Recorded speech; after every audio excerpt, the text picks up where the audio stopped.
Pues muy bien, pues lo que vamos a compartir hoy o lo que nos reúne hoy en esta especie de escuela teológica que hemos intentado montar, este punto de encuentro para pensar juntos la fe, es la Iglesia. Si os acordáis, no es necesario hacer todos, pero la propuesta de la escuela de espiritualidad es un encuentro que es más bíblico, un encuentro que es más sobre Jesús, que es el centro de nuestra fe, y otro encuentro que es más sobre la praxis cristiana. Praxis cristiana sería cómo vivimos los cristianos, ¿no? Desde la palabra, desde el encuentro con Jesús, cómo vivimos los cristianos. Entonces, en esto de la praxis, los tres grandes temas que conforman nuestra vida es nuestro ser iglesia, nuestra vida sacramental y la vida moral, ¿no? Cómo vivimos. Esos tres puntos serán los que iremos tocando. Y hoy en Praxis Cristiana lo que nos reúne es la Iglesia. Esto es, ¿por qué y para qué? Bueno, la pregunta no me parece improcedente, porque la pregunta, como bien sabéis, si decimos Iglesia en nuestros ambientes, pues ¿qué sensaciones provoca? ¿No? Pues probablemente en algunos casos esta, ¿no? Decir, perdona, ¿de qué me estás hablando? Y poner careto de pánico diciendo, ¿pero qué es esto de la Iglesia si no es esta, ¿no? Cuando daba clase de teología en el CUC, en Alcalá de Henares, pues me tocaba dar Iglesia. Siempre ponía en la pizarra dos espacios, positivo, negativo, y la gente empezaba a soltar ahí venablos y me temo que una parte se llenaba más que la otra, ¿no? Iglesia. Esto no es en todos lados así. Esto no es en todos lados así, ¿eh? Eso también creo que no es malo compartirlo. Os cuento una anécdota. Colaboro con el Instituto Superior de Pastoral, que es un centro de la Pontificia de Salamanca, y donde estaba Juan Martín Velasco, los que os acordéis y de ese hombre tan santo y maravilloso, pues ahí suele visitarnos a los profesores del Instituto Superior de Pastoral un cardenal, que es el cardenal Baltasar Porras. Es un cardenal venezolano, porque estudió teología pastoral ahí, en ese instituto, ¿no? Entonces, cuando va a Roma, nos visita. Y la anécdota es, para que veáis qué es esto de Iglesia, qué reacciones diferentes hay, según donde estemos, pues lo que nos contaba era, al decirle cómo estaba Venezuela, nos decía, mi problema es que me creen. Es decir, el 85% de los venezolanos confía en la Iglesia Católica. ¿Y qué les digo yo? ¿Que se subleven y mueran por la represión? ¿Qué les digo? ¿Que aguanten lo que estamos viviendo? ¿Y que la mayoría tenga que estar saliendo a otros lugares para poder sobrevivir? ¿Qué les digo? Porque el 85% me cree. No. Estaba ese día junto a él otro cardenal español que le miraba con los ojos totalmente abiertos diciendo, perdona, que te cree el 85%. Esto es, ¿no? Es verdad que entre nosotros la palabra iglesia genera, cuando menos, distintas reacciones, ¿no? En otros lugares no. Esto es una cuestión nuestra, ¿no? Esto es muy importante para poder entenderlo. Y las causas son históricas, son coyunturales, pero importantes. Entonces, ¿qué es lo que vamos a ver hoy? Pues vamos a ver quiénes somos para poder reconocernos en el espejo, ¿no? Para no olvidar hacia dónde queremos ir. Si sabemos quiénes somos, sabemos dónde queremos ir. 4 preguntas vamos a intentar responder hoy, o vamos a plantear. 1, ¿quiso Jesús que hubiera iglesia? 2, ¿qué es eso de la iglesia? 3, ¿para qué esto de la iglesia? Y 4, ¿qué es esto que no paramos de oír y que estamos en medio de ello, de una iglesia sinodal? Pues empezamos con una pregunta, ¿no? Empezamos con una pregunta. ¿Quería Jesús la iglesia? Parece una tontería, pero en no pocos libros, en no pocas historias, en la conciencia de no poca gente, lo que nos aparece esto, ¿no? Que Jesús fue un hombre bueno, Jesús era un tío majo, que dijo que nos quisiéramos, que todo muy bien, pero después apareció la iglesia. Y cuando decimos ya apareció la iglesia, ¿verdad? Ya ponemos cara de mal, de mal. Había una película, Jesús de Montreal, muy antigua, que era fantástica, ¿no? En que recreaba a Jesús como si estuviera en el mundo moderno, ¿no? Y eso, Jesús estupendo, Jesús súper majo, y acababa la película de forma muy desesperanzadora porque inmediatamente convertían el mensaje de Jesús en otra cosa, ¿no? Entonces, ¿qué es la Iglesia? La traición a Jesús, ¿no? Todavía en un encuentro de comunidades de base hace poco salían ideas parecidas, ¿no? Acá Jesús muy bien, pero esto cuando empezamos ya tal, después la Iglesia, digo, bueno, esto ya lo dijo un señor que se llamaba Alfred Blasi, cuando empieza a hacer la exégesis bíblica, dijo esto, ¿no? Que la Iglesia sale aparte de Jesús, ¿no? ¿Es esto correcto? ¿Es verdad? La Iglesia, solo subsistencia, ya traiciona el mensaje de Jesús. Pues esto hay que responder, ¿no? Y para responder a ello, no lo vamos a hacer, bueno, ya me conocéis todos, no me he presentado, también soy un poco canalla, pero bueno, como que ya creo que todos me conocéis, pues ya están. En cuanto a historiador, o como doctor en historia, también podemos preguntar a Jesús, ¿no? Puedo preguntar a Jesús, es decir, no voy a hablar ahora en este momento para responder a esta pregunta como teólogo dogmático, sino voy a preguntar como historiador. Vamos a ver qué hay, ¿no? No vale imponer el dogma para la respuesta a una pregunta así. Vamos al Jesús de la historia. Y si preguntamos al Jesús de la historia, claro, hay que ver cuál es el centro del mensaje de Jesús. Esto ya me lo habéis oído algunos reiteradas veces, pero no me importa repetirlo porque es muy importante, ¿no? Que el mensaje de Jesús, ¿cuál es? Claro, vamos a ver si Jesús quería o no quería la Iglesia, habrá que ir al centro del mensaje de Jesús. En el centro del mensaje de Jesús no nos cabe duda hoy históricamente que es el reino de Dios. Jesús lo que predica, ¿no? En torno a los años veintitantos, final veintitantos, 30 de nuestra era, es el reino de Dios. El reino de Dios ya está aquí. Dios quiere reinar ya aquí, ya está reinando en este mundo, es el rey de este mundo, es el rey de nuestros corazones, quiere ser el rey de nuestros corazones. Claro, ante esto habría que decir, pero ¿quién es ese Dios que reina? Porque Zeus también reinaba, ¿no? En el mundo a través del rayo y estas cosas. El sector Marvel sabe perfectamente que Thor y Odín pues reinaban en el mundo de los dioses, ¿no? ¿Cómo es este Dios que Jesús proclama que ya está reinando? Pues como bien sabéis, históricamente no nos cabe duda de que como Jesús se refiere a Dios es con el término arameo Abba, ¿no? Sabéis que los evangelios están escritos en griego y sin embargo conservan esta palabra en arameo. Si la conservan, incluso cuando los auditores de los evangelios, sabéis que los evangelios no estaban hechos para ser leídos, sino para ser oídos, ¿no? Porque toda lectura en la antigüedad era lectura en alto, ¿no? Eso siempre lo cuento, es muy, muy gracioso, ¿no?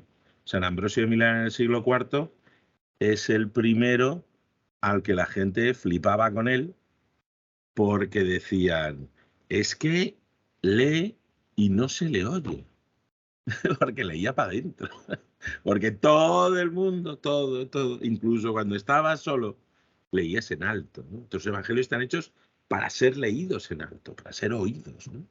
Y cuando aparece una palabra extraña, una palabra que no está en griego, que es lo que la gente hablaba, pues es porque es muy importante, ¿no? Abba, Padre en arameo. Así es como Jesús llama a Dios. Pero nuestra querida Mafalda tiene una pregunta. Ya estamos, Padre. ¿Y por qué no más? Ay, amiguitos, si no os lo habéis planteado, hay que plantearse. Esto es importante, ¿no? ¿Por qué dice Abba y no ama? Podría haber dicho ama, ¿no? Perfectamente. No, porque el contexto patriarcal en el que vivían, bueno, cuidado. Primero, lo evidente, Dios no tiene sexo, ¿no? Es decir, que es padre o es madre exactamente igual, porque lo que nos diferencia a los padres de las madres, como bien sabéis, es una cuestión estrictamente biológica, con lo cual, como Dios no tiene biología, pues evidentemente puede ser padre, madre o lo que quieras decir, ¿no? No es un señor con barba, no tiene cuerpo, todos estamos de acuerdo en eso. como igual que no es una señora, es decir, no tiene ningún tipo de biología, es una metáfora para referirnos a él.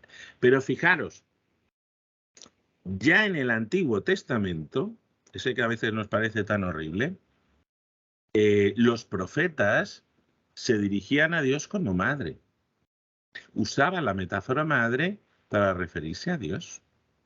El profeta Oseas, que es este señor tan simpático del siglo VIII antes de Cristo, escribía esto, ¿no? En nombre de Dios. Yo enseñé, en nombre de Dios, dice Dios, Dios dice, yo enseñé a Efraín, a Israel, a caminar, tomándole por los brazos, pero no conocieron que yo cuidaba de ellos. Con cuerdas humanas los atraía con lazos de amor, y era para ellos como los que alzan a un niño contra su mejilla. Me inclinaba hacia él y le daba de comer. Ya te digo yo que en el siglo VIII antes de Cristo, esto de acoger a los niños de las manitas para caminar o acercarles la comidita a la boca, lo hacían las madres, ¿no? Con lo cual, el profeta Oseas se refiere a Dios como madre, ¿no? Y se queda tan ancho. Y esto lo conocía Jesús. A nosotros los profetas no nos suena.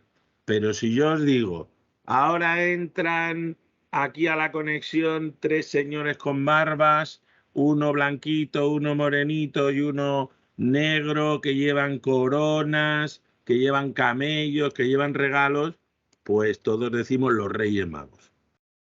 Pues en tiempo de Jesús no conocían los Reyes Magos, que todavía no había salido, pero conocían muy bien a los profetas.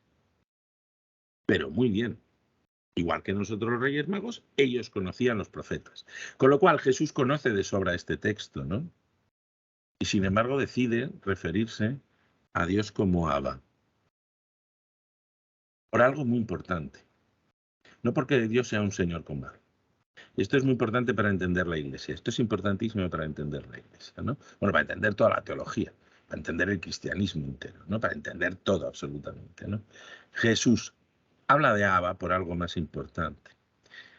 Porque si tú y yo, que no tenemos lazos familiares, que no nos conocemos porque nos conocemos, pero que no somos familia.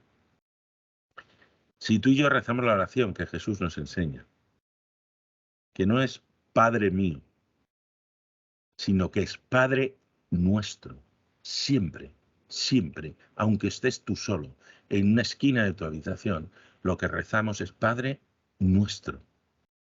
Porque lo que estamos diciendo en la mentalidad del siglo I, marcada por el linaje, marcada por el varón, si yo digo que Dios es Abba, lo que yo estoy diciendo es que tú eres mi hermano, que tú eres mi hermana, de sangre, de linaje.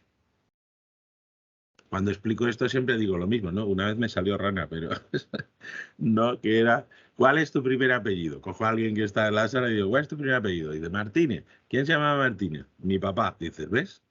Todavía nosotros conservamos lo que se llama lo patrilineal. Es el padre el que marca el linaje. En el siglo I, Mediterráneo, tanto para los romanos como para los griegos como para los hebreos, es también el padre el que marca el linaje. Cuando Dios dice Abba, Juan Jesús dice Abba, no está diciendo que sea un señor con barba, por muy bueno que sea. Lo que nos está diciendo es que no olvidemos jamás que Dios es el que nos hace familia, el que nos hace hermanos y hermanas.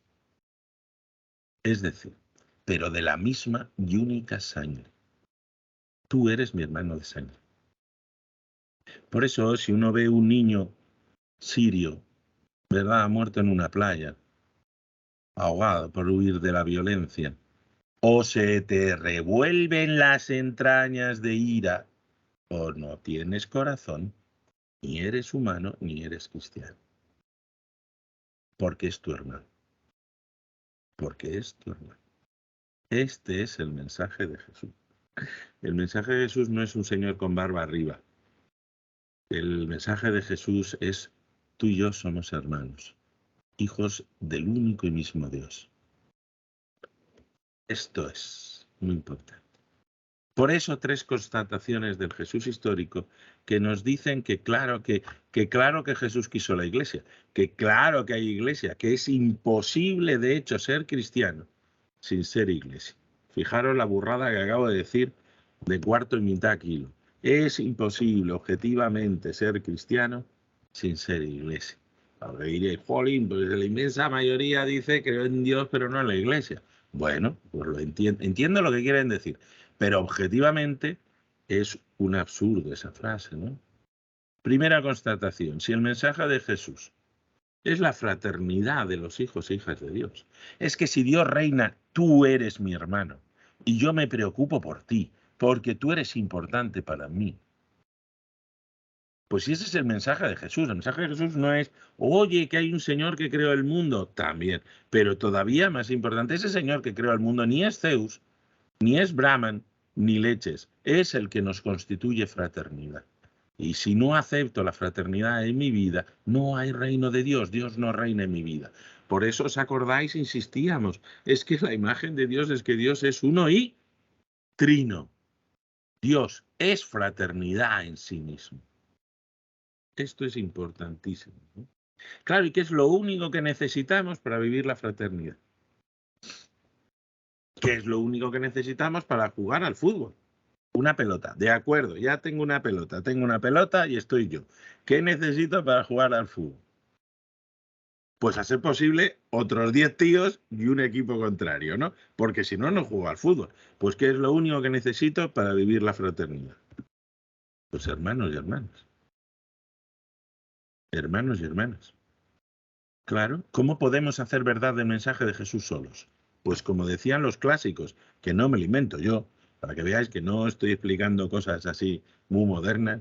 Unus Christianus, nullus Christianus, que tampoco hay que saber mucho latín para entender que dice que un cristiano solico ni es cristiano ni es nada.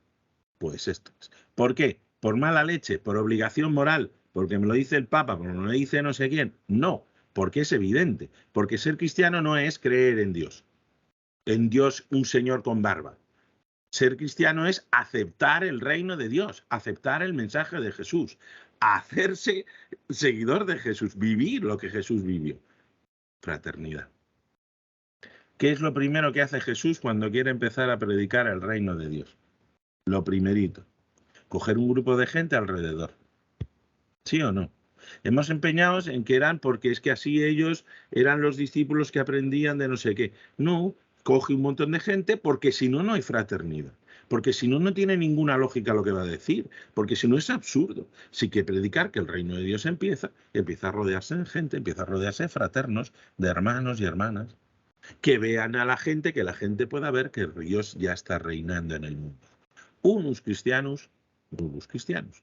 Esto es, como hemos convertido el cristianismo en un momento dado, por determinadas circunstancias lógicas, en una especie de yo mime conmigo y Dios, yo estoy ya bien con Dios, a mí no me líes, pues tenemos un problema. Que es que ese yo mime con Dios no será con el Dios cristiano, será con otro Dios que me he inventado o con otro Dios que yo creo, pues aleluya, pero no es el Dios cristiano.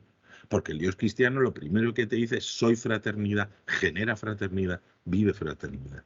Claro, un símbolo evidente, histórico, incontestable en los 4 evangelios, lo reconocen hasta los evangelios gnósticos, ¿no? Jesús elige a 12. A veces lo hemos leído como, claro, elige a 12 porque eran sus amigos, ¿no? Cuando hablábamos en la clase de religión, tiene a 12 amigos, ¿qué leches? Tiene muchos más amigos, que va a tener 12, porque va a tener solo 12, ¿no? No, el símbolo que hace Jesús cuando recoge a 12, ¿no? Cuando hace un colegio de 12, cuando hay 12 señores, los apóstoles eran más que 12, ¿no? Ya vemos después, pero a 12, esa elección de los 12 es porque 12 son las tribus de Israel. Jesús entiende que lo que necesita es hasta aquí las tribus de Israel.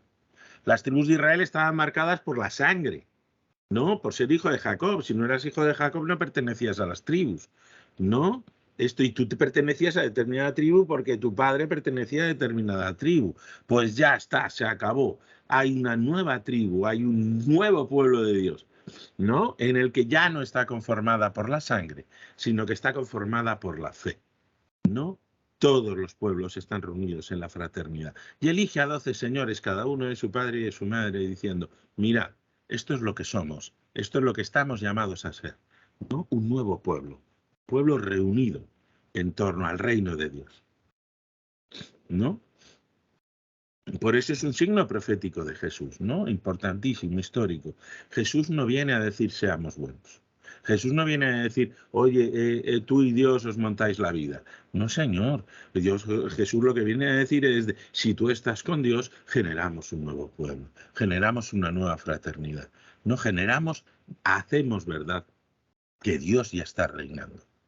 Segunda constatación histórica. Por eso Jesús, no cabe ninguna duda histórica, hace un signo clarísimo, que es el que seguimos conservando, ¿no?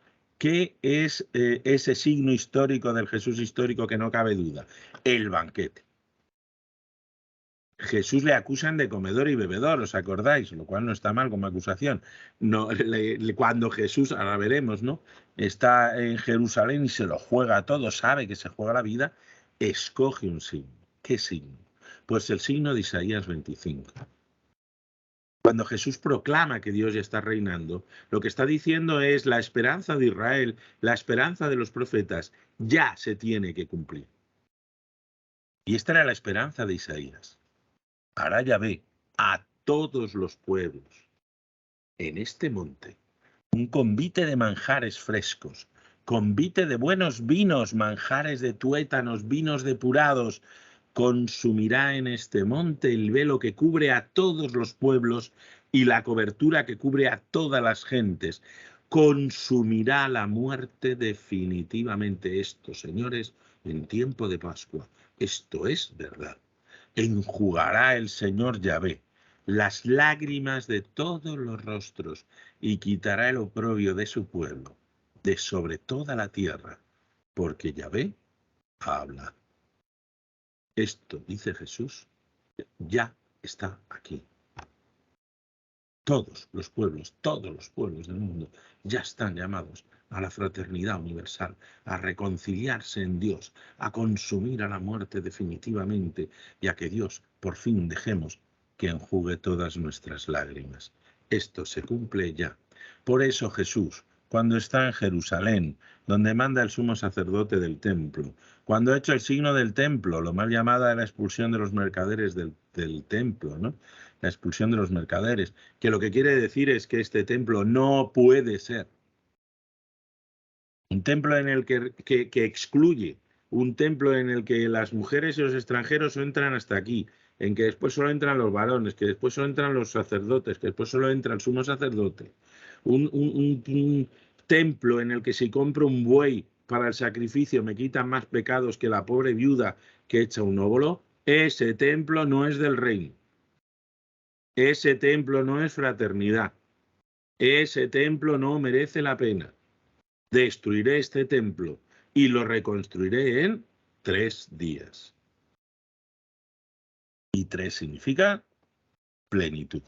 Necesitamos el templo de la plenitud ya. Necesitamos el templo del rey. Esto no puede seguir así. No podemos dejar a la viuda en una esquina mientras el ladrón rico calma su conciencia comprando un buey. No. Decir esto en pleno Jerusalén, sabiendo que manda sumo sacerdote, parece evidente que Jesús sabe que se ha jugado la vida. Tiene que reunir en un solo signo todo lo que ha propuesto, todo lo que ha vivido durante los 3, 2 y medio, otro día hablamos cuánto tiempo predica Jesús, ¿no? Pues en ese tiempo, todo reunido, ¿qué tiene que elegir? Pues elige lo central. Lo central no es cómo tienes que rezar. Fijaros, ni siquiera el Padre Nuestro, ¿no? Que solo nos recoge la fuente Q, solo está en Mateo y Lucas. Ni siquiera es la parábola, ni la del hijo pródigo, mira que es bonita, ¿no? Que solo tiene Lucas. Ni siquiera es un dicho o las bienaventuranzas, ni siquiera las bienaventuranzas solo Mateo y Lucas. Porque no es cuando Jesús tiene que elegir, no coge nada de lo que ha dicho, sino coge lo que ha hecho. Y dice, vosotros haced esto en memoria mía. Yo estaré con vosotros hasta el fin del mundo. Los recoge a los 12, es decir, a todo el nuevo pueblo de Dios. Los reúne en torno a la mesa y dice, haced esto. Partir el pan, compartir el vino, los signos sagrados de Israel, los signos de la liberación del Éxodo, los signos del sábado en que el cielo se hace tierra. Y dice, haced esto, haced el cielo, haced el cielo. Podemos no ser muy listos los cristianos, que de hecho muy listos es probable que no seamos. Podemos no ser muy buenos, que también es muy probable que muy buenos tampoco seamos. Pero lo que no podemos dejar jamás de hacer es la Eucaristía. Reunirnos en torno al pan y el vino, decirnos hermanos unos de otros, para que el mundo vea que el cielo existe. Esto es así de gordo. Claro, ¿qué es lo único que se necesita para celebrar un banquete? Pues que no estés tú solo. Necesitamos a la comunidad que se reúne, al grupo, a la fraternidad, a la familia que se reúne en torno al pan y en torno al vino. No, señores, la Eucaristía no está para ser oída en una esquina. La Eucaristía está para reunirnos en torno al pan y al vino y hacer el cielo. Si un día hablamos de la Eucaristía, y hablamos más todas las miles de dimensiones que se concentran maravillosas en la Eucaristía, ¿no? Estamos hechos para la Eucaristía. A veces pensamos el cielo, ¿verdad?, como un señor con unas alitas, una especie de chilavilla o cosa de esta que lleva, tocando un arpa, ¿no? Pues un desastre. Porque la imagen, la única imagen que nos dio Jesús del cielo es esta, la de Isaías, la de la esperanza de Israel, todos los pueblos de la tierra, reunidos en torno a la misma mesa. Porque reunirte en torno a la misma mesa te hace recordar lo que somos, familia. Y la tercera constatación, claro, cuando Jesús muere, ¿quién puede verle vivo y vivo para siempre? ¿Quién es capaz de hacerse discípulo? ¿Quién puede reconocer al Cristo resucitado? Pues Emaús. ¿Os acordáis cómo lo cuenta Lucas? Cuando ya estaban cerca del pueblo al que ellos iban, él aparentó seguir adelante, pero ellos le insistieron diciéndole, quédate con nosotros, porque cae la tarde y se termina el día, que es precioso, quédate con nosotros, porque cae la tarde y se termina el día. Y entonces entró para quedarse con ellos. ¿Y qué es lo que pasa? ¿Cómo podemos hacer que Cristo, que Jesús, Cristo vivo y vivo para siempre, se quede con nosotros? Una vez que estuvo a la mesa con ellos, tomó el pan, lo bendijo, lo partió y se lo dio. Y en ese momento se le abrieron los ojos. Chico, blanco y en botella. ¿Queremos ver al Cristo vivo y para siempre? Pues ya sabes lo que hay que hacer. Y si le convenzo mucho, le como esto, le doy muchas clases de teología, le hago no sé qué, hago no sé cuántos, una interioridad en silencio y no sé qué, todo buenísimo. Pero lo decisivo es, siéntate, parte el pan, comparte el vino. Y entonces le doy. Pues yo, como no lo he escrito, no tengo la culpa. Esto es. De hecho, si os dais cuenta de dónde nace el cristianismo no nace de una persona. El cristianismo nace de un grupo de mujeres que le ven vivo y vivo para siempre. El cristianismo, según Juan, nace de acoger en nuestra casa, si os acordáis, a María. Acoger en nuestra casa a María no es acoger a María de Nazaret simplemente, sino acoger lo que significa la madre de Jesús para la comunidad de Juan, los Sanahuim. O somos pobres con Dios, o no somos ni discípulos ni nada. O aceptamos en nuestra casa, nos hacemos familia, la expresión es brutal, nos hacemos familia, ¿no? La hacemos nuestra, o no somos ni discípulos ni nada. Por eso Pentecostés es un texto síntesis. Juntos, en el Espíritu, juntos, sale fuego. ¿Os acordáis de Tomás? Solo no ves. Cuando estás con los demás, cuando vives la fraternidad, ¿dónde está Dios? Pues ya sabes dónde. Vale. Por eso, ¿Jesús quiere la iglesia? Sí.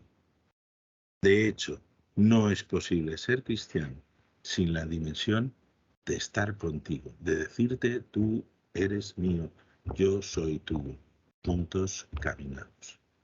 Esto es fundamental. ¿Por qué? Porque el mensaje de Jesús no es Dios te quiere. El mensaje de Jesús es Dios trino, te hace familia con todos los seres humanos del mundo, los antiguos, los nuevos y los que vendrán. ¿No? Somos una enorme fraternidad en Dios. Y como somos fraternos me sale ser bueno. Y como somos fraternos me sale ser bueno. Anécdota. Para que me digan que me repito las anécdotas. Cuando hacía la teología dogmática, en comillas, yo hacía dogmática, pero los de al lado hacían moral, la teología moral. Y tenían un curso, podíamos recoger algunos cursos de los créditos que había que hacer que fueran de otra especialidad. Entonces yo cogí uno de moral, que no era lo que a mí más ilusión me hacía en la vida, porque lo daba nada más y nada menos que Marciano Vidal. Y era, sabéis que era uno de los grandes moralistas, ¿no? de nuestra época. Y era un curso sobre el Jesús, la moral del Jesús histórico. Entonces yo, el historiador, me ponía muchísimo el Jesús histórico y tal, corriendo a hacer el curso de Marciano Vidal. Y Marciano Vidal, que vive aquí al lado de casa en el Perpetuo Socorro, es un señor muy bajito, sí rechonchete. Y entonces subió ahí a la tarima, una expectación, todo lleno de gente y tal. Lo primero que dice, bueno, me han dicho que de un curso sobre la moral del Jesús histórico. Dice, el Jesús histórico no tenía ninguna moral. Lo que dice. Y tenía toda la razón, después lo comprendí muy bien, ¿no? Claro que sí.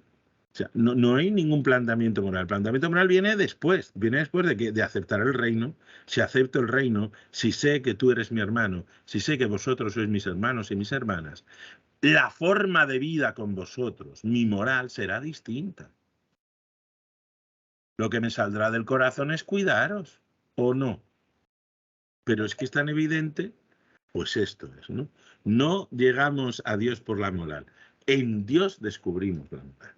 Esto es. Por tanto, ¿qué es la iglesia? ¿Es necesaria la iglesia? ¿Jesús quiere la iglesia? Sí. ¿Qué es entonces la iglesia? Pues tres cosas vamos a decir. Uno, que la iglesia se autodefine en la teología, la buena teología, no son definiciones que te pasas, sino son imágenes, ¿no? Porque hay cosas que no se pueden decir de cualquier manera. Tú imagínate que te encuentras con Scarlett Johansson para ellos o con Brad Pitt para ellas o a elegir y te acercas a Scarlett Johansson y dices, mira, es que yo cuando te veo, ¿no? El aparato aquí del cerebro que suelta las endorfinas y tal, se me ha puesto todo loco, pues tendré muy poco éxito, porque hay cosas que no se dicen así, ¿no? En cambio, si le entregas una flor, pues probablemente tengas más éxito, ¿no? Hay cosas, las cosas importantes, que no se definen tal cual. Se evocan, ¿no? Se ponen imágenes, se dicen de forma diferente. Por ejemplo, San Pablo, pues San Pablo definía la iglesia diciendo el cuerpo de Cristo. Juntos hacemos presente a Cristo. Una mano, tú por ahí solico, no haces presente a Cristo. Juntos hacemos presente a Cristo. Una imagen preciosa, clara, muy bien, pues de lo que hemos dicho. Claro, no hay Cristo si no estamos juntos. Y si falta uno, pues le falta una mano, pues mal. Tiene un montón de vocaciones preciosas, ¿no? Claro. Y esta imagen con la que se define la iglesia va cambiando según va cambiando la historia, ¿no? Según va cambiando la historia. Entonces, claro, fijaros, en la Edad Media, la imagen que se hace, que la imagen que se maneja, no es la misma, es una imagen propia de la Edad Media. Es una imagen oficiosa, nunca se dijo, esta es la definición de la iglesia. Se usaba, que era la iglesia es la societas perfecta, la sociedad perfecta. ¿Por qué? Porque lo que se quería es que la sociedad fuera como la iglesia, un orden perfecto. La sociedad medieval, ¿qué sucedía? Pues que la violencia estaba a la orden del día. La sociedad medieval nace del encuentro de los pueblos germanos con el Imperio Romano. Los pueblos germanos muy tranquilos no eran, ¿no? Y el Imperio Romano tampoco os creéis que era muy tranquilo. Esto de crucificar gente era bastante bestia, eran bastante crueles. Mary Bird, que es una de las que ahora está de moda, una historiadora importante de la época romana, siempre lo dice. Dice, el pueblo romano era un pueblo de los más crueles que ha existido. Es decir, mataban gente como quien lavaba, ¿no? Conquistaban una ciudad y pues la arrasaban, no dejaban títere con cabeza, ¿no? Pues esta civilización que nace de ambas cosas, pues es una civilización muy violenta. La Iglesia, cuando define que la Iglesia es una societas perfecta, lo que quiere decir es, por favor, controlemos la violencia, que cada uno asuma su papel y sea bueno con los demás, ¿no? Y que no esté masacrando, que no abuséis, los que tenéis el control de las armas, no abuséis de los campesinos no matar a los otros, haced el favor de portaros ordenadamente y bien. Por eso, en ese momento dado de la historia, con los recursos que tenían, la imagen que se hace de la Iglesia es la imagen de una pirámide. Esta os lo he explicado tantas veces que ya me repito muchísimo, pero por si acaso. Pues abajo, los que no habéis escuchado todavía, si hay alguno, que es, abajo estaban los laicos, los hombres y las mujeres. Una sociedad patriarcal entendía que las mujeres mucho más abajo que los hombres, por supuesto, ¿no? Pues después la vida religiosa, que estaba más cerca de Dios, por supuesto los sacerdotes más que los hermanos y hermanas, y arriba el papa, obispos, sacerdotes diocesanos, el clero. Más arriba, más cerca de Dios. Más abajo, pues más cerca del diablo que mueve la colita, ¿verdad?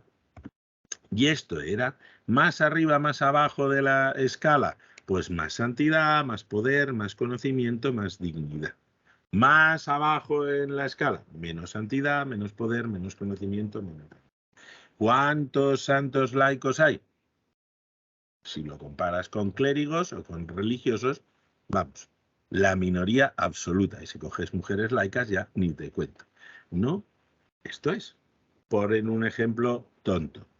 Mi madre, que era santa, y además santa de verdad, de las buenas, y que además era muy leída y escribida, que era una señora que era licenciada en filosofía y letras, estudiando en Estados Unidos, o sea, una señora hecha y derecha. Yo tengo un hermano cura, como bien sabéis algunos. Y entonces, cuando una vez estábamos en casa, ¿no? Dice mi madre, Juan, que es mi hermano, el cura, dice, reza por mí. A lo que yo me quedé tan contento diciendo, qué bien, yo no tengo que rezar. Pero ¿qué había todavía, ¿no? En la mentalidad de mi madre en ese momento? Pues que es cura, está más cerca de Dios, hay más santidad, hay más poder, hay más conocimiento, hay más dignidad.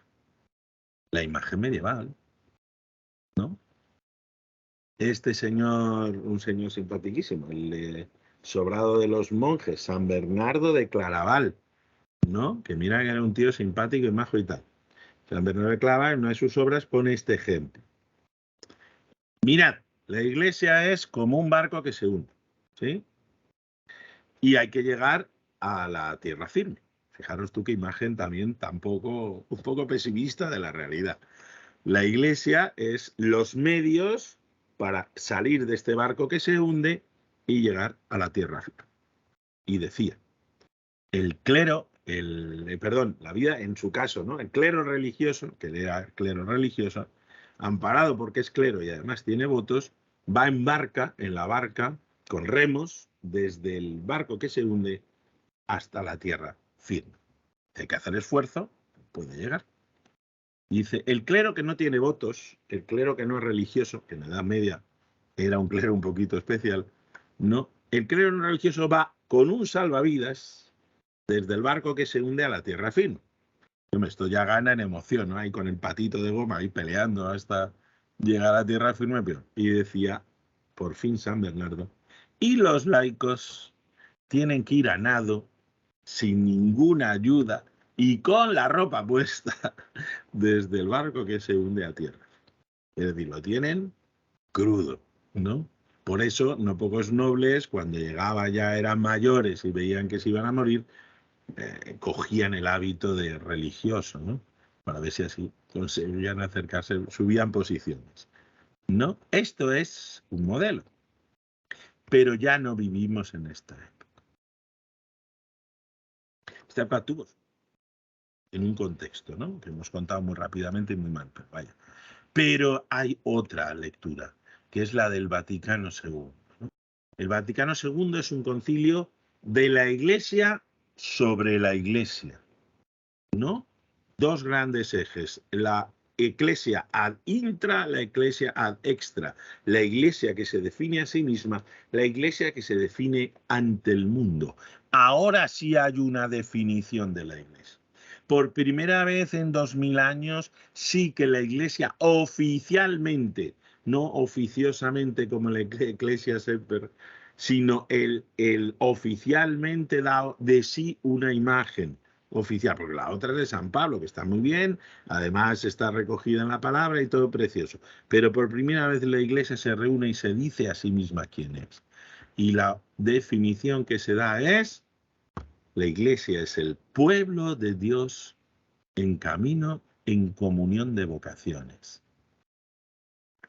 Pueblo de Dios en camino, en comunión de vocaciones. Por tanto, toda la imagen previa de nuestra querida pirámide no es de curso legal.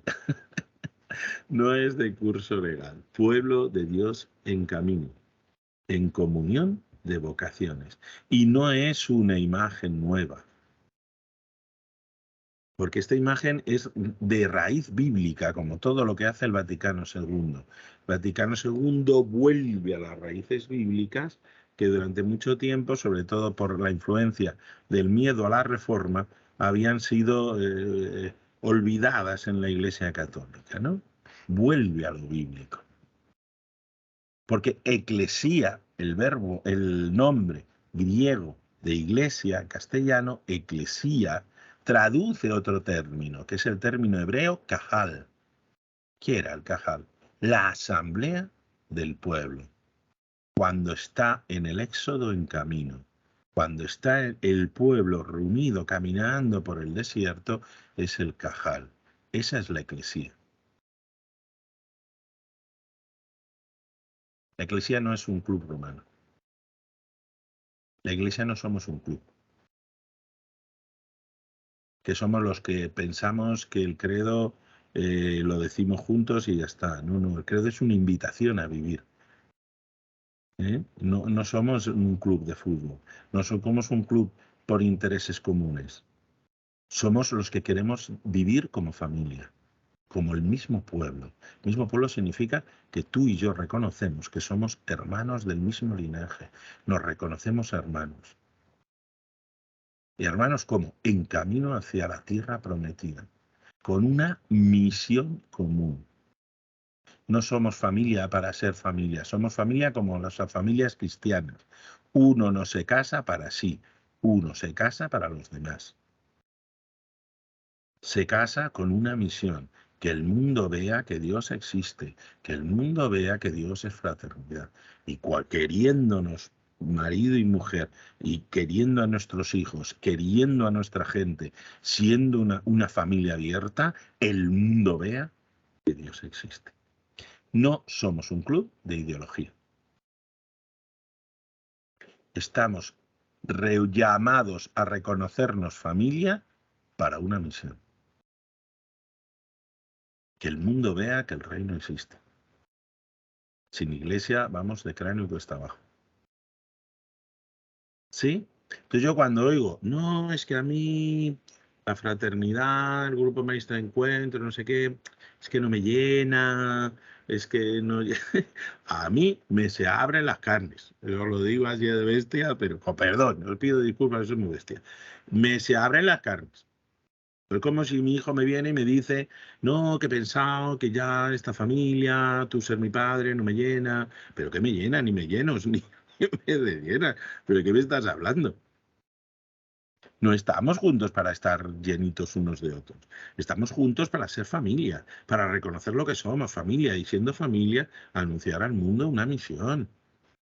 Y uno es familia gratuitamente, y uno está en una comunidad cristiana gratuitamente, y da y recibe, y a veces da más de lo que recibe, y a veces recibe más de lo que da, y no se plantea y nadie lo mide, y nadie se mete un termómetro para ver qué es lo que hay. Es gratuidad, es generosidad, es decirme te quiero, y si te quiero, y te quiero porque me da gana, y no porque si me llenas, me desllenas o me rellenas, ¿no? Sino de otra manera, ¿no? Esto puede parecer una tontería, con perdón, y a lo mejor lo es. Pero el otro día, dando un curso de interioridad que me cascaron ahí en Alcalá, no sé por qué solté algo parecido, que la gente, uno quería a su pareja porque le daba la gana, quería a su pareja porque lo merecía, porque merece ser amada, porque todo ser humano merece ser amado. Y hay un momento en que hay un encuentro que rompe todas las necesidades y toda la película, ¿no? Entonces me miraba una de psicología de las alumnas nuestras y se me acerca después y dice, es que esto que has dicho, es que esto lo tengo que pensar, o sea, tú no quieres a alguien porque te da cosas. No lo puedo creer. Que estés con 20 años y todavía. ¿No? Pues esto es, ¿no? Esto es. Cuando el Vaticano II nos llama pueblo de Dios, lo que está haciendo no es una novedad, lo que está haciendo es ir a la fuente, para definir la Iglesia desde la fuente de la revelación. En la Biblia, eclesía, que es el término que se usa en el Nuevo Testamento, traduce este término hebreo de cajal, que quiere decir que somos una familia con una misión en camino hacia el reino. No somos un club de ideología. No es para estar de acuerdo unos con otros. No es ni siquiera para decir, hoy qué bien, así estoy contento y calentito. Es para caminar juntos, para reconocer lo que somos. Por eso hay 3 subrayados en esta nueva, antigua definición de iglesia. Si ya no es una pirámide, si es un pueblo en camino, hay consecuencias, hay subrayados diferentes, ¿no? 3 subrayados veo yo. 1, que somos una iglesia de iguales en dignidad. Claro, la pirámide subraya la desigualdad. El pueblo en camino subraya la misma dignidad, ¿no? Aun siendo diferente, ¿no? Y con un llamado único, igual a todos a la santidad. No está más cerca de la santidad el Papa, aunque nos empeñemos que todos los papas tienen que ser santos, pues serán santos Dios mediante, pero nosotros también, todos, hasta el último de nosotros, estamos llamados a exactamente la misma santidad que cualquier papa, ¿no? 2, la pirámide no se mueve ni que quieras, mientras que un pueblo en camino está en camino. No está todo dicho. El Papa Francisco se infla a decirlo. Señores, estamos en camino. No hemos llegado a la plenitud de los tiempos, ¿no? Y 3, somos conscientes. Porque la pirámide, ¿verdad? Parece que aquello está hecho de una vez y para siempre. Que no hay que preocuparse gran cosa. La pirámide se mantiene porque se mantiene, ¿no? De todos los tesoros de aquello, ¿no? Las 7 maravillas del mundo de la antigüedad, la única que se mantiene en pie es la pirámide de Egipto, porque no se caen ni queriendo. Desmejoradas, pero no se caen. Bueno, pues resulta que si cambiamos esta perspectiva, si asumimos la perspectiva del Vaticano II, nos damos cuenta de que, amiguitos, claro, estar en camino no es lo mismo caminar por el desierto que caminar por un monte. No es lo mismo un llano que cuando está lloviendo. No es lo mismo con un... Claro que no es lo mismo. Y que de hecho, como no pasemos el testigo, se nos acaba el pueblo. Por eso vamos a mirar un minutín estas 3 subrayados distintos, ¿no? 1, iguales en dignidad, todos estamos llamados por Dios a una vocación. Todos, todos, todos. Ya sé que lo sabéis, pero os lo repito. Por si acaso, ¿no? Dios te ha llamado a ti con tu nombre en tu lugar a ser quien eres, a poder dar lo que puedes dar, todos, todos, con la misma altura, la misma dignidad, la misma fuerza y la misma llamada a la santidad que el Papa. De verdad os lo digo. Recuerdo una vez que en el encuentro de fraternidades me llamaron para hablar de la dignidad, de la vocación laical. Solo, ni marista ni nada, solo la vocación laical. Y recuerdo que se me acercó una persona, no voy a decir quién, que dice, es la primera vez, qué bonito, está muy bien, es la primera vez en 70 años que alguien me dice que tengo vocación. Bueno, pues tenemos un problema. No. Una vez a los hermanos que estáis mayores lo sabéis, ¿no? Cuando fui a Manciana Amanciana es un pueblo ahí en Italia, en el norte de Roma, que se hacían los cursos, se hacen los cursos de hermanos mayores. Y entonces una vez que fui a hablar ahí de laicado marista y esto, uno de los sacerdotes que había, que era un sacerdote de una orden religiosa, yo conté la historia y todas las cosas, y levanta la mano y me dice, no fue un hermano, fue este sacerdote, y levanta la mano y me dice, es que esto no lo entiendo. Digo, ¿qué no entiendes? A ver, vocación tienen los sacerdotes, vocación tienen los religiosos, y los laicos. Se queda parado, empieza como a pensar, y dice, los laicos son. Digo, ¿cómo que los laicos son? ¿Qué es eso de que son? Que salen. Esto es, ¿no? Esa idea nace de la cristiandad, en la que todo el mundo por nacer pues ya se entendía que era cristiano. Pero hoy somos mucho más conscientes, como en los 3 primeros siglos, de que una leche. No hay cristiano que es y ya está. Todos son respuesta a una llamada de Dios. Todos tienen vocación. Todos tenemos vocación. Tu vida tiene sentido siempre, porque en Dios salen las cuentas y Dios te ha llamado, tú has respondido y tu vida es vida vocacional. Siempre toma conciencia de ello. Y estoy seguro que lo has hecho aunque no lo supieras. Aunque no lo supieras, aunque no le pusieras nombre, como esta señora, me importa 3 pitos, porque estoy seguro, si estás aquí a estas horas, aguantando esta chapa, es porque sabes que Dios ha tocado tu corazón y has vivido como si fuera una vocación, porque lo es. Sí, 2, perdonad, todas las vocaciones, si son de Dios, son iguales en dignidad. No hay especialistas en santidad. Todos estamos llamados a santidad. ¿No? Ya no hay más ovejitas. Ya no hay ovejas. Lo de las ovejas era una palabra de Jesús para todos. Todos tenemos que ser buen pastor. Todos tenemos que ser buen pastor. No solo unos. Todos estamos llamados a ser buen pastor unos con otros, ¿no? Los padres con los hijos con los padres, con los hermanos, los profesores con los alumnos entre sí. Todos, cuidarnos mutuamente. Todos ser buenos pastores, ¿no? Ser como Jesús, el que conoce a sus ovejas, ¿no? Estos. Por tanto, todas son iguales en dignidad. No hay especialistas en santidad. Tú estás llamado a ser santa, a que el mundo vea en ti a Dios. Dicho de una palabra más sencilla, que seas un cielo. Estás llamado a ser un cielo. En medio del mal del mundo, que es mucho y muy jorobado. En medio del mal del mundo, que es mucho y muy jorobado. ¿No? Ahora, solos no podemos. Juntos sí podemos. Todas las vocaciones se refieren unas a otras. Yo no puedo ser laico sin mis religiosos. Y los religiosos no ser religiosos sin mí, que soy laico. Y los presbíteros están para nosotros y nosotros para los presbíteros. No se puede vivir de forma parcializada,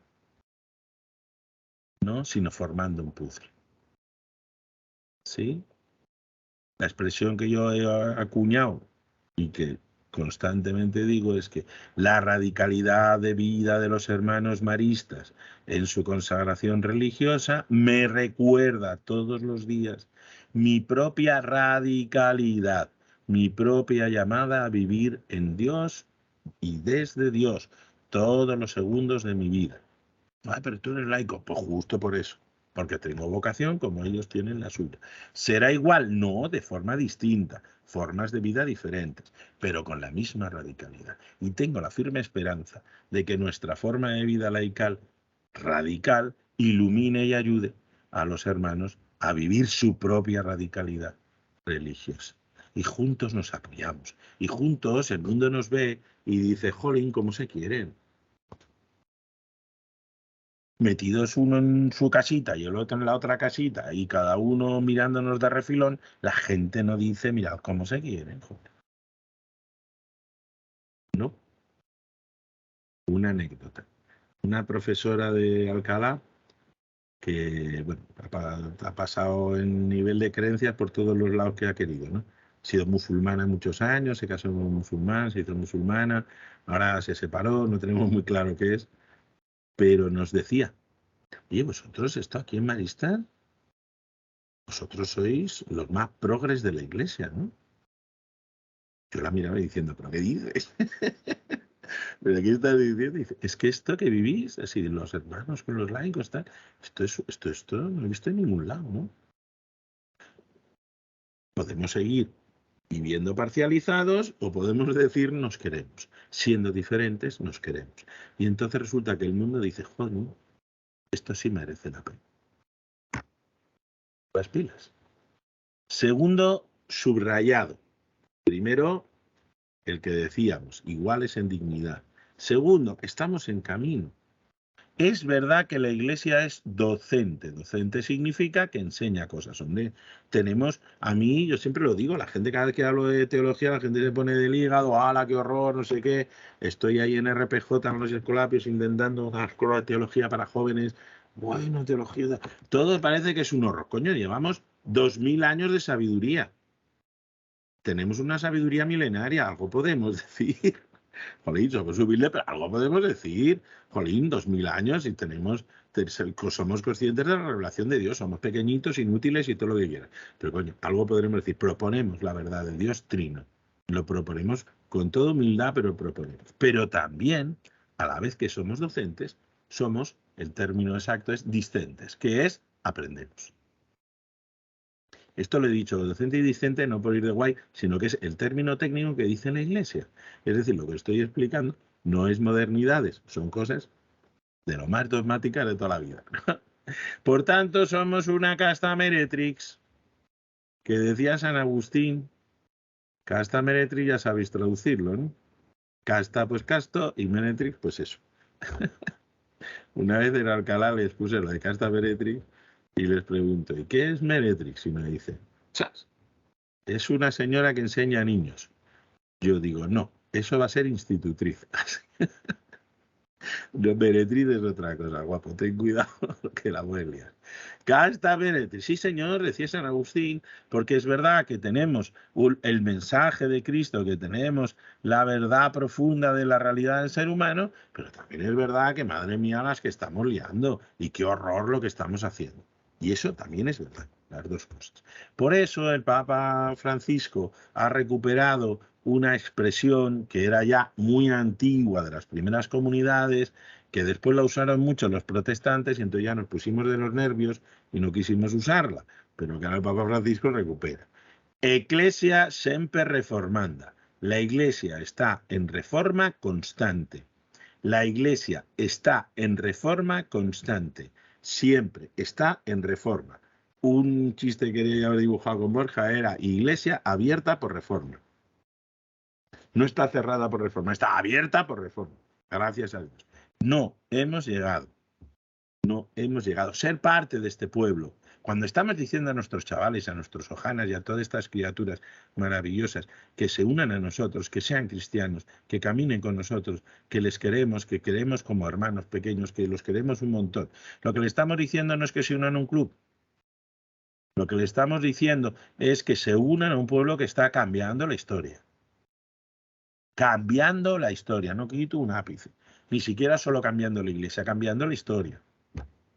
Y para eso necesitamos estar a la escucha de Dios, a la escucha del Espíritu, que sopla donde quiere. Por eso estamos, si somos camino, pueblo de Dios en camino, estamos escuchando todo lo que sale en el mundo. Y cuando estamos escuchando si todo lo que hay de movimiento ecológico, realmente ahí está el Espíritu, y sale Laudato Si, nos dice, claro que está el Espíritu, responded allí, porque nos está recordando cuál es el siguiente paso en el camino, pues escuchamos. Y no nos ponemos de los nervios diciendo, ay, ay, ay, ay, ay, ay. Y cuando sale brote de decir la mujer tiene exactamente la misma dignidad que el varón, somos todos hombre y mujer, los creó exactamente iguales, pues entonces sale el movimiento feminista y pues escuchamos y decimos, aquí esta también es nuestra causa. Habrá excesos, habrá cosas que se queden cortas, bueno, a nuestro estilo, pero tenemos que responder porque están los signos de los tiempos diciéndonos hacia dónde caminar. Por eso, ser iglesia es ser diálogo. Esto no me da tiempo de explicarlo, pero es muy importante para mí. Ser iglesia es escuchar, es enseñar y es escuchar. necesariamente. No estamos ofreciendo a nadie que entre en un club de guays. Estamos diciendo a la gente, por favor, ¿queréis caminar con nosotros? ¿Queréis construir con nosotros el futuro de la Iglesia y del mundo? ¿Queréis construir la historia? Esto yo creo que, jolín, a mí me gusta. Yo quiero apuntarme a ello, con toda mi limitación y mi inutilidad. Pero no puede ser que les ofrezcamos otra cosa. Porque claro, pues un club, uno se harta de estar en un club. Y esto es lo que quiero decir, tercer subrayar, ¿no? Había un papa muy moderno que dijo: los cristianos católicos creemos en la tradición, pero no en la costumbre. Creemos en transmitirnos la fe unos a otros, no en seguir haciéndolo de siempre, que es distinto. Este papa tan moderno, como podéis un poco hereje, era un papa del siglo VI, Gregorio Magno. Así que fíjate, hace 1500 años ya decían esto. Una cosa es la tradición con mayúscula, que es seguir haciendo el signo de Cristo, seguir leyendo el Evangelio juntos, seguir formando comunidades, y otra es la tradición con minúscula, que son las costumbres que que vamos creando a lo largo del tiempo, ¿no? No estamos llamados a mantener la tradición con minúscula. Las costumbres cambian, la tradición no. No estamos llamados a mantener fósiles, ¿no? Sino a vivir la fidelidad creativa que siempre tuvo la Iglesia, ¿no? Siempre la Iglesia estuvo recreándose. Cuando Francisco de Asís, en medio de un mundo medieval violento, en el que el comercio empezaba a llenarlo todo, y lo importante era el dinerito que tenías y estas cosas, y de pronto decide que se queda desnudito y se pone un sayal y empieza a vivir a la buena de Dios, ese señor está creando algo nuevo que le cuesta a la Iglesia un rato largo. Tú imagínate cuando San Francisco se ve con el Papa Inocencio III, el Papa más poderoso de la historia. Pues la bomba atómica, ¿no? Hace algo nuevo, vive la novedad. Marcelino Champañá, como bien sabéis, todo es un señor. Lo digo siempre, pero es que bueno, porque me toca el corazón. Un señor que no tenía estudios casi, que le hicieron un sacerdote porque había necesidad, que no tenía dinero como los otros fundadores guays de otras órdenes, todas que son señores de algo y no sé qué, y todos eran buenísimos. Que está en una esquina de Francia, que no está ni siquiera en París, cuando va al París se pierde como pueblerino que era. Este señor monta una institución cuando ve que hay una necesidad, no se queda asustado diciendo, ay, avisaré al obispo que se ha muerto en Montaigne, ay, avisaré a alguien que venga que es que se ha muerto en Montaigne, mira qué mal. Dice, no, hombre de Dios, me niego a aceptarlo. Y monta una institución de hermanos que sabéis de sobra que los hermanos que lavaban las calzas a los sacerdotes y dicen, la leche van a lavar las calzas a nadie. Que están es para cuidar a los niños. Y que lleguen al último de los pueblos donde no puedan llegar los demás. Pues esto es. Si queremos el champaña, mantengamos fosilizado los huevos. Si queremos el fiel de champaña, recreemos con fidelidad, recreemos la tradición con minúscula. Y que no nos pare la tradición con minúscula. No, que siempre tuvo la Iglesia. Esto es seguimiento de Jesús, no imitación, seguimiento. Por tanto, tenemos que ser creativos, guapos. ¿Por qué? Porque somos los responsables de que en el futuro haya iglesia. Somos responsables de que en el futuro haya iglesia. Y el patio en nuestra tierra está regular. En otros lugares, como hemos dicho, mejor. Pero en nuestra Santa Madre Iglesia, en nuestra Santa Tierra, está regulín.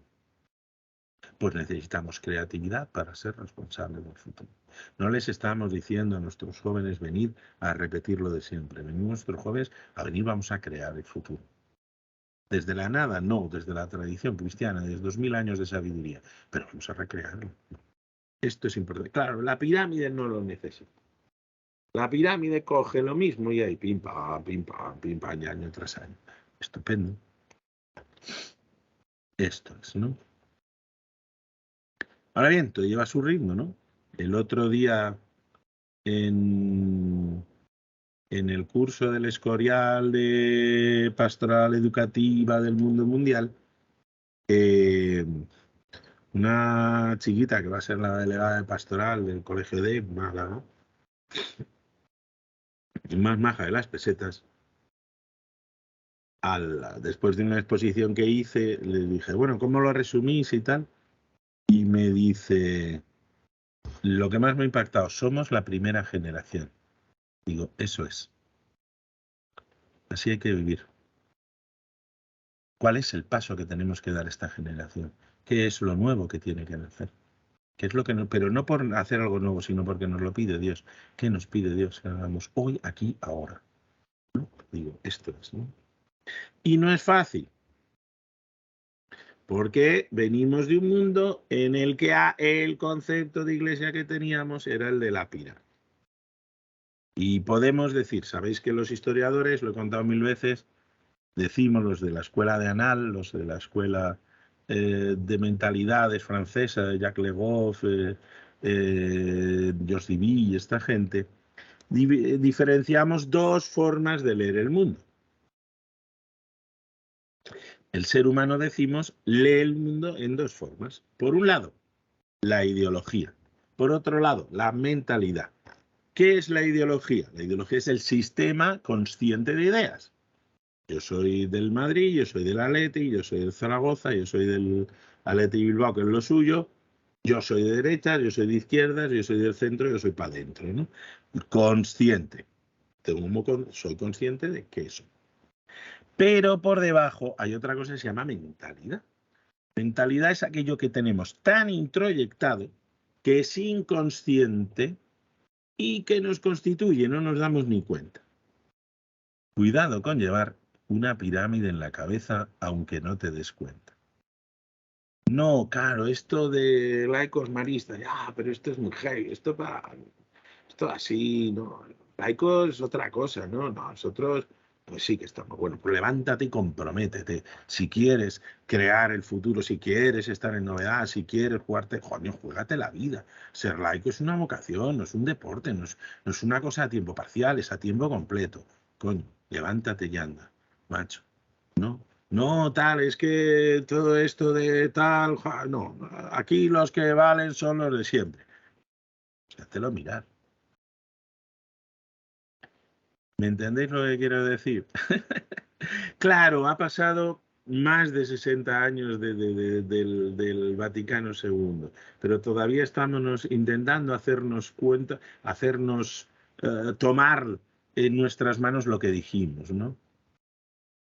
Somos un pueblo de la misma dignidad, pero no nos lo creemos. Somos un pueblo llamados a una misión, pero no nos la creemos. Claro. Juan Martín Velasco, al que quería con toda mi alma, una vez en una charla suya, que yo iba, entonces era chaval y yo iba todo lo que decía, me apuntaba todo. Y entonces la charla era, además era una charla en un sitio laico y tal, ¿no? Y era sobre la crisis de la iglesia.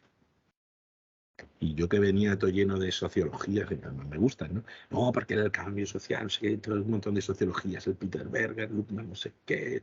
Bueno, toda la película tenía en la cabeza. Y habla Juan Martín Velasco y dice, la crisis de la iglesia es una crisis de fe. Y me hundí. Y yo digo, yo todas las historias que tenía en la cabeza y me marcó. Es que es verdad. La crisis de la iglesia es una crisis de fe. No queremos creernos que estamos llamados por Dios personalmente a formar un pueblo. Y eso significa toda mi vida. Cómo vivo, cómo respiro, cómo me levanto, qué significa mi matrimonio, qué significa la relación con mis hijos, cómo es mi hogar, ¿no? Cómo es mi vida religiosa. Si mi vida religiosa puede estar al margen de los laicos, si yo laico puedo estar al margen de la vida religiosa, pues no me da la gana estar al margen. Por mucho que lo hayamos pasado a veces bien y otras mal. No quiero. Somos juntos, ¿no? Esto es, ¿no? Cuidado con llevar todavía una pirámide en la cabeza, aunque no te des cuenta, ¿no? Aunque no te des cuenta. Bueno, esto es lo que es. Hasta ahí ya hemos llegado a dos de las grandes preguntas. Uno, ¿quería Jesús la iglesia? Sí. Históricamente debemos afirmar que sí, porque el mensaje de Jesús no es yo sé bueno. El mensaje de Jesús es formemos un pueblo en el que el mundo vea lo que estamos llamados a ser, hijos e hijas de Dios, la gran fraternidad universal, para que hagamos verdad, para que podamos dejar que Dios reine en nuestra vida, en la historia y en el mundo, y lleguemos al cielo que está prometido. Dos, ¿esto qué significa? Pues que significa que la Iglesia, aunque tenía otras definiciones oficiosas, por fin da una definición oficial. Pueblo de Dios en camino, Vaticano II. Y esto implica tres cosas. Todos tenemos vocación en la misma dignidad, lo cual implica una misión. Dos, todos estamos llamados a esa misma santidad, referidos unos a otros. Tres, somos herederos del pasado para formar el futuro. Venir a vivir el pueblo de Dios, ¿no? Entonces, ¿para qué está la iglesia? Sería la tercera pregunta. Hemos respondido a dos. ¿Para qué la iglesia? ¡Pum! Uno. Esto normalmente era interactivo, pero no podemos. Uno, para rezar por la salvación de la gente. Para trabajar por un mundo mejor como una gran ONG. Tres, para proponer un orden moral adecuado. Aquí hay que votar a una de las tres, para rezar por la salvación de la gente, para trabajar por un mundo mejor como una gran ONG, tres, para proponer un orden moral adecuado. Pero el de winner is, si habéis tenido ya vuestras votaciones de la iglesia, amigos, es más allá que todo esto, ¿no? Las tres y ninguna de las tres. Porque la misión de la iglesia es ser sacramento del reino de Dios, teológicamente. Cáchate, ¿qué es esto? Sacramento, ¿qué es eso de un sacramento? Pues un sacramento, amiguetes, es esto, ¿no? Mi alianza es un sacramento sacramental, pero bueno. ¿Qué es un sacramento? Un sacramento es un signo, un objeto, una realidad, normalmente en nuestro caso unos ritos, que hacen presente, no que evocan, que hacen presente realmente, ¿no? Un sentido. En nuestro caso, que hacen realmente presente a Dios. La traducción, la definición exacta, una realidad que hace visible y presente de forma eficaz a Dios salvando. ¿Cuál es nuestra misión? Hemos dicho, somos un pueblo, somos una familia. Nos incorporamos a una familia gratuita, maravillosa, para caminar, casta meretrix, pero para caminar hacia allí, ¿no? ¿Para qué? ¿Cuál es nuestra misión? Pues esta, hacer visible y presente de forma eficaz a Dios salvador. ¿Qué tenemos que hacer entonces? Pues vivir la fraternidad. Claro, es lo que en griego, lo pongo en griego porque ya bien lo sabéis, las dimensiones de toda comunidad cristiana, la koinonía, tenemos que querernos, tenemos que conocernos, tenemos que vivir de una manera que el mundo diga el reino existe. Evangelizamos y catequizamos, es decir, proponemos. Claro, faltaría más, porque el mundo lo necesita, por tanto hacemos la dimensión del querigma, evangelizamos, proponemos, catequizamos, estamos en catequesis, llevamos grupos, hablamos de Dios a tiempo y a destiempo, todo lo que tú quieras. Se compromete con un cambio, con una sociedad más justa y más humana. Pues claro, porque si no estaríamos apañados. Si mi hermano sufre, estoy comprometido con mi hermano. La dimensión de diaconía. Celebra, que es otra dimensión que a veces se nos escapa, ¿no? Y celebra juntos la vida. Y celebra siempre el centro es el signo de Jesús. Hacemos presente el reino, el cielo, compartiendo la comida y la bebida, reuniendo a 17 chavales en casa y que coman y beban y se sientan queridos y parte de una misma familia. Pues sí, y a eso se le llama liturgia. Y así podemos ser signo visible y eficaz del reino de Dios. Todo esto, que suena así muy heavy y con muchas palabrotas griegas por aquello de justificarme, de lo que digo tiene verdad. Lo decía Tertuliano, más fácil y más sencillo. Mirad cómo se ama. Que lo dice, lo recoge Barcenio Champaña, ¿no? En el norte de África, que entonces era cristiano, Decía Tertuliano, cuando los paganos, los que no son cristianos, nos ven caminando por el foro, nos dice, mirad qué raros son, pero mirad cómo se aman. Pues esto es. Para eso somos iglesia. No estamos en la iglesia para salvarlos, no estamos en la iglesia para crecer en nuestras potencialidades de no sé qué leches. Estamos en la iglesia para querernos. Y queriéndonos que la gente vea que Cristo vive, que Dios existe y que Dios nos llama a ser fraternidad. Por eso, este era el momento Chismes Time. Bien, más o menos hasta aquí, perdonad la chapa esta tremenda. Chismes Time. Claro, entonces se pueden salvar los cristianos, los no cristianos, los ateos, los de otras religiones, o es verdad este adagio que nos pone este señor de aquí abajo, extra ecclesiam nulla salus, fuera de la iglesia no hay salvación, extra ecclesiam nulla salus, fuera de la iglesia no hay salvación. Ping, pues esto lo cuento con una anécdota para responder. ¿Pueden salvarse? ¿Fuera de la iglesia hay salvación? Clean. El caso Leonard Fini. Leonard Fini era este caballero que tenéis a la izquierda, jesuita, bien majete. ¿No? Que en 1953 denunció ante la doctrina de la fe, entonces era todavía la Inquisición, denunció a su obispo, al obispo de Boston, este señor americano, denunció al obispo de Boston, que se llama Cassin, que fue importante después en el Vaticano II, llegó en los previos del Vaticano II, le denunció porque había dicho en una carta diocesana que sí se podían salvar los creyentes de otras religiones. Entonces Leonard Fini, cuando leyó eso, que el obispo decía que se podían salvar los creyentes de otras religiones, le denunció a su obispo a la doctrina de la fe. Como podéis comprender, en 1953, sin Vaticano II, amigos, con el Papa Pío XII. Y señores, hubo una excomunión. Excomulgaron a Leonard Fini. No excomulgaron al obispo, excomulgaron a Leonard Fini. Porque la doctrina de la Iglesia antes del Vaticano II ya era que sí, señor, claro que puede haber salvación fuera de los límites de la Iglesia de bautizados. Claro que puede haber salvación fuera de los límites de la Iglesia de bautizados. Porque hay una cosa muy importante. Cuando decimos Iglesia decimos dos cosas. Una, la Iglesia de bautizados, y ahora veremos dos, la Iglesia desde Abel, la Iglesia última, la Iglesia de todos los santos. Esto es muy importante, que esto es lo que no tuvo en cuenta nuestro querido Leonard Fini.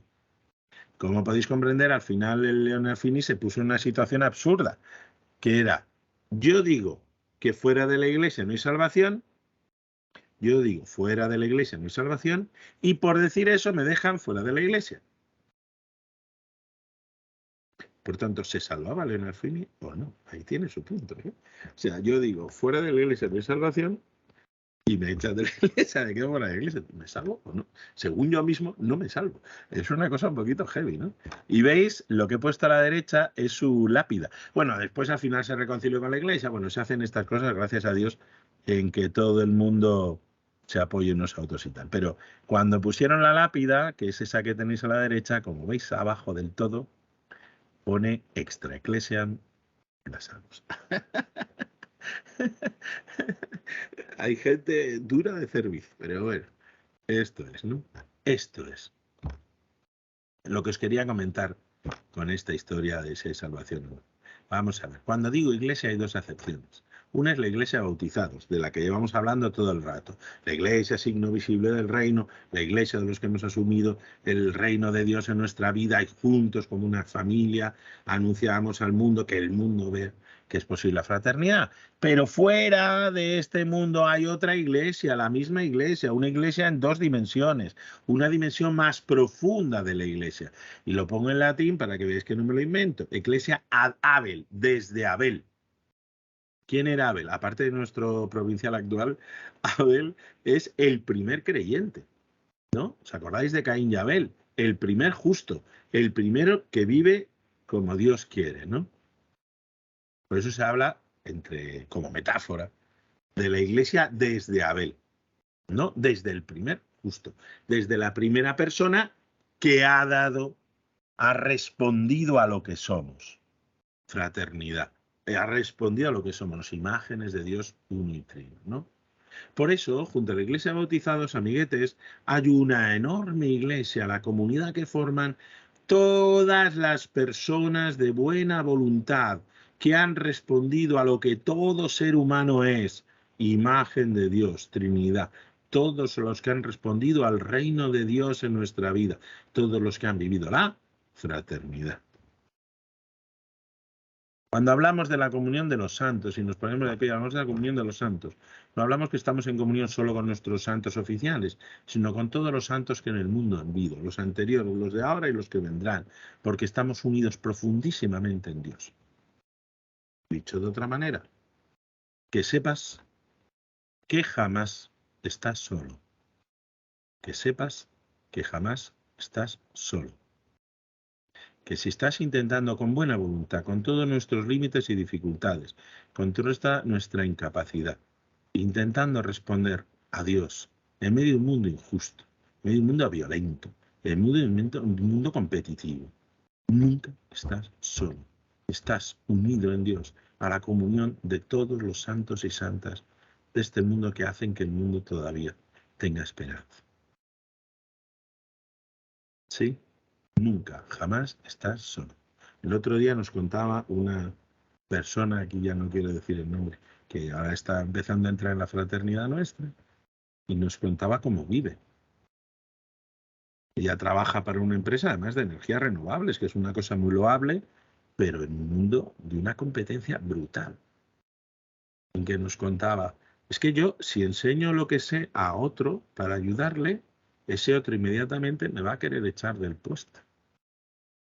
Es que cuando yo le he dicho a mi jefe que, que quería, que estaba embarazada, me dijo que no era pertinente, que no le importaba un bledo esa noticia. Yo le dije, hombre, aparte de la grosería que es que me diga que no te importa, es que sí que tengo una baja de 4 semanas y se queda, ¿qué tienes que? Y pues claro, ¿y te vas a tomar la baja? Digo, pues claro, ¿no? Pues este mundo. Cuando uno intenta vivir en medio de un mundo que a veces es tremendamente duro, tremendamente competitivo, tremendamente, jamás está solo, ¿no? Formamos parte de un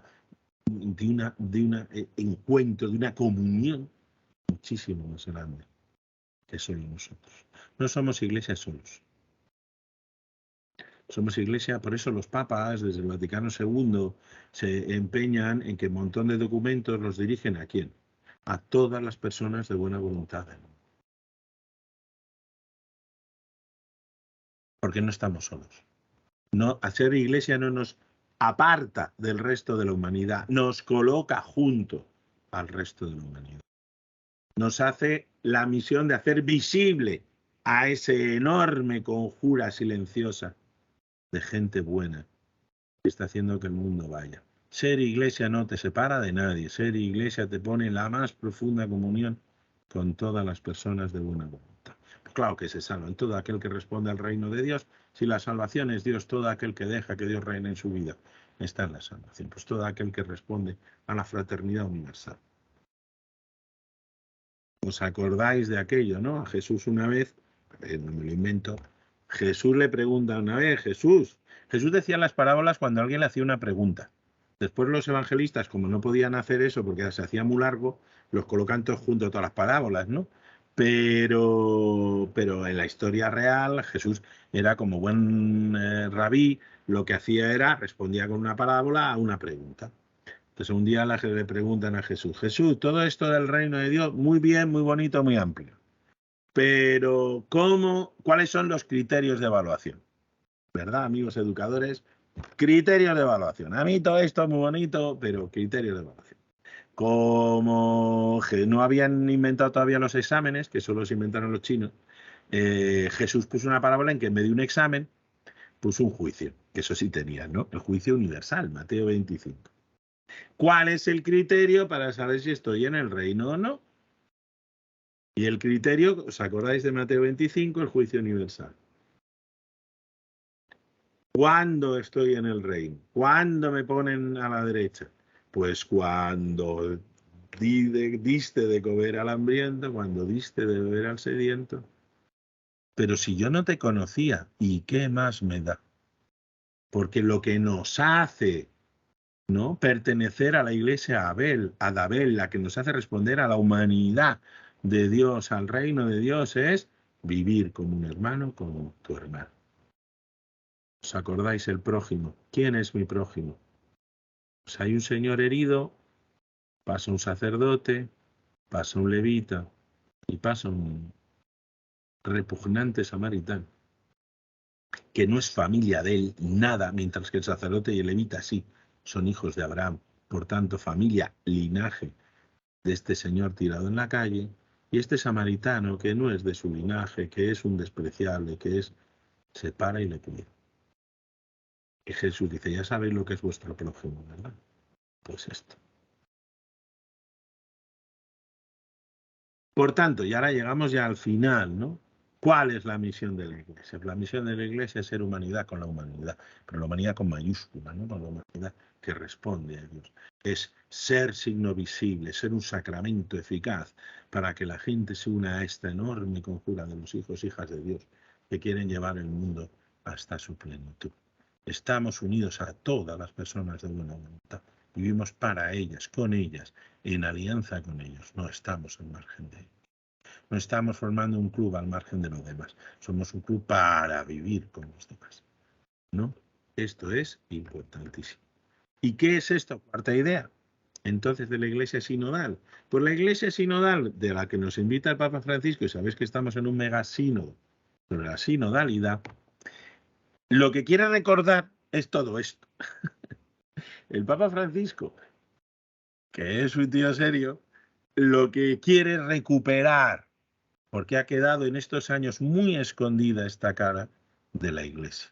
Se han reforzado otras cosas, se ha reforzado la identidad, se ha reforzado la unidad en que digamos lo mismo, se ha reforzado un montón de cosas. Y entonces el Papa Francisco, que es muy listo, ha dicho, perdona, tenemos que recuperar, tenemos que renovar, tenemos que relanzar toda esta eclesiología que os estoy compartiendo, que es del Vaticano II y es dogmática, ¿no? Por eso ha dicho Iglesia sinodal. Dicho, pero ¿qué versas es eso de sínoda? Pues hay que ir a la palabra sínodo, que es una iglesia sínodo. Pues sínodo no es más que la preposición con, sin, más el sustantivo o dos, que significa camino. Luego sínodo es camino con. ¿Qué es una iglesia sinodal? Una iglesia que toma conciencia de quién es, de que juntos recorremos el camino del pueblo de Dios.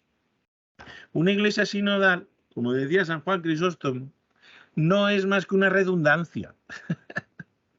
Una iglesia sinodal no es una iglesia especial. No es la iglesia de Francisco. No es la iglesia de nadie. Es que es la única y verdadera iglesia. Iglesia sinodal no es más que recordarnos lo que ya somos. Tomar conciencia de lo que somos. Porque decía San Juan Crisóstomo, iglesia y sínodo son sinónimos. Iglesia sinodal es una redundancia. ¿Para qué? Para que tomemos conciencia de lo que todavía somos tan duros de cerviz que no tomamos conciencia. Estos. Camino con. Hagamos Emaús. Caminemos juntos con el resucitado. Iglesia y sínodo son sinónimos. Iglesia sinodal no es una especie de iglesia diferente. No es una iglesia para algunos. No es la iglesia de X o de Y. Es tomar conciencia de quiénes somos, de que somos iglesia. ¿Qué sinodalidad? Una dimensión constitutiva de la iglesia, nos dice el documento en el que empieza todo esto, que es el de la Comisión Teológica Internacional. Somos así. Tomar conciencia de que caminamos juntos. Pues cuando estamos haciendo este esfuerzo, que bien conocéis en provincia, de generar toda una serie de comunidades, de grupos, no sé qué, no es por amor, no es porque seamos raritos, no es una dimensión pastoral, no es una posibilidad más, es que tenemos que responder a lo que somos nosotros también, maristas, y respondemos en la medida en que podemos, con nuestras limitaciones, pero juntos respondemos, ¿no? Dice así el documento final del Sínodo de los Obispos: los jóvenes, La fe y el discernimiento vocacional. Los jóvenes, la fe y el discernimiento vocacional. Fíjate si nos toca a nosotros, maristas. La sinodalidad misionera no concierne solo a la Iglesia a nivel universal. La exigencia de caminar unidos, dando un verdadero testimonio de fraternidad, que no me lo estoy inventando, de fraternidad, en una vida comunitaria renovada y más evidente, concierne ante todas las comunidades individuales. Lo que evangeliza es la calidad de las relaciones de unos con otros.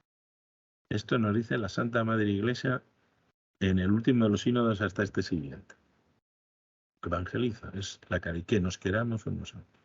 Que aunque sea a través del Teams de las narices, nos encontremos un rato, que nos saludemos, que digamos lo guapos que somos, lo mucho que nos queremos y lo bien que estamos, ¿no? Esto es. La sinodalidad no es solamente si la Iglesia deja de ser tan jerárquica como es. La sinodalidad es que nosotros seamos una fraternidad real. Nosotros, maristas, aquí seamos una fraternidad real. En una vida comunitaria renovada y más evidente. Chicos, yo no sabía ya, esto lo he puesto tal cual, pero yo no sabía cómo decirlo mejor. Porque además, si lo digo yo, parece que lo he dicho yo. Coño, es que literalmente lo dice, ¿no? ¿Qué significa esto? Pues uno, corresponsabilidad. Tomar en serio la vocación del otro, el laico del religioso, el religioso del laico, el sacerdote del laico, el laico del sacerdote, el religioso del laico, del presbítero, el presbítero. No es pegarnos si hay o no jerarquía, sino que todos estamos llamados a ser corresponsables de la misión, corresponsables de ser iglesia, corresponsables de caminar, ¿no? Y esto significa discernir juntos. Si somos un pueblo en camino, ¿os acordáis lo que ponía una oreja, no? Necesitamos tiempos y lugares para escuchar juntos al Espíritu. Te necesito. Y esto implica comunidades amplias donde conocernos y vivir la fraternidad y espacios para escuchar. ¿Sí? Pues la asamblea que se hizo justo antes del capítulo provincial, la asamblea que hagamos lo siguiente, no sé qué, el foro de vinculados, y en cada uno de nuestros lugares, las comunidades maristas de referencia, donde nos escuchemos unos a otros, espacios para encontrarnos, para escucharnos, para decir. Este documento del que os hacía referencia de la Comisión Teológica Internacional decía, acababa así. Caminar juntos es el camino constitutivo de la Iglesia. La Iglesia sinodal no es una opción, es tomar conciencia del esfuerzo que ha hecho el Papa Francisco para que toda la Iglesia vuelva a tomar conciencia de quiénes leches somos. Es el camino constitutivo de la Iglesia. La figura que nos permite interpretar la realidad con los ojos y el corazón de Dios. O sea, yo no sé decirlo mejor.